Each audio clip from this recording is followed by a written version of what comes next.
I would love to share with you truths that I believe every leader needs to know. Now, if in your voice right now you said to yourself, well, wait a minute, I'm not a leader, I'm going to challenge you for a moment. Because leaders and leadership is not a job title, it's a state of mind. The truth, number one, that we need to get good at is that leaders express their success. Now, for some of us, especially being women, this is not necessarily one of our strong suits, is it? No. In fact, you probably know that more men are comfortable telling others how good they are at doing things. Do any of you work with these people? Okay, my goal is not to turn you into one of them. And in fact, we're going to talk about how to do it in a graceful and effective manner that's comfortable for you. A big difference also in the way that men and women use language is that men use language to compete and women use language to connect. You know, I was on a plane not too long ago. I was going up to speak for Onyx Pharmaceutical, and so they were having their beautiful event at Pebble Beach. So I was on a prop plane, and the majority of the people on the plane were guys with their golf clubs going up to play Pebble Beach for the weekend. And these two guys behind me, one says to the other, hey, did you bring any cigars for the trip? And the second guy said, yeah. First guy, what kind? Cubans. The other guy says, really? He goes, well, what? And he goes, I brought Dominicans. Dominicans are better.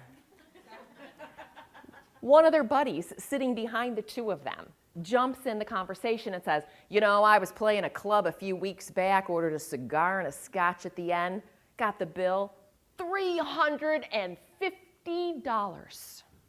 They're all like, ooh. One of the guys says, was it worth it? His answer, sweet. It was all I could do to stay in my chair. I wanted to jump up, turn around, and say, really? Really? Did you even tell your wife about that $350 cigar and scotch? You know you were crapping in your pants when you saw that bill.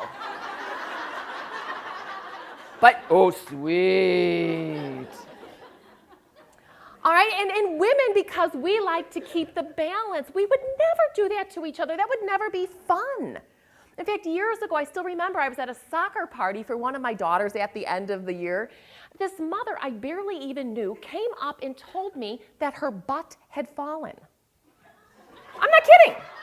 It's not one of my standard openers, you know? And then here's the irony. Another woman heard the conversation, joined in, and she said, oh, guess what? My butt has fallen too. She said it used to be a J-Lo, and now it's just way low.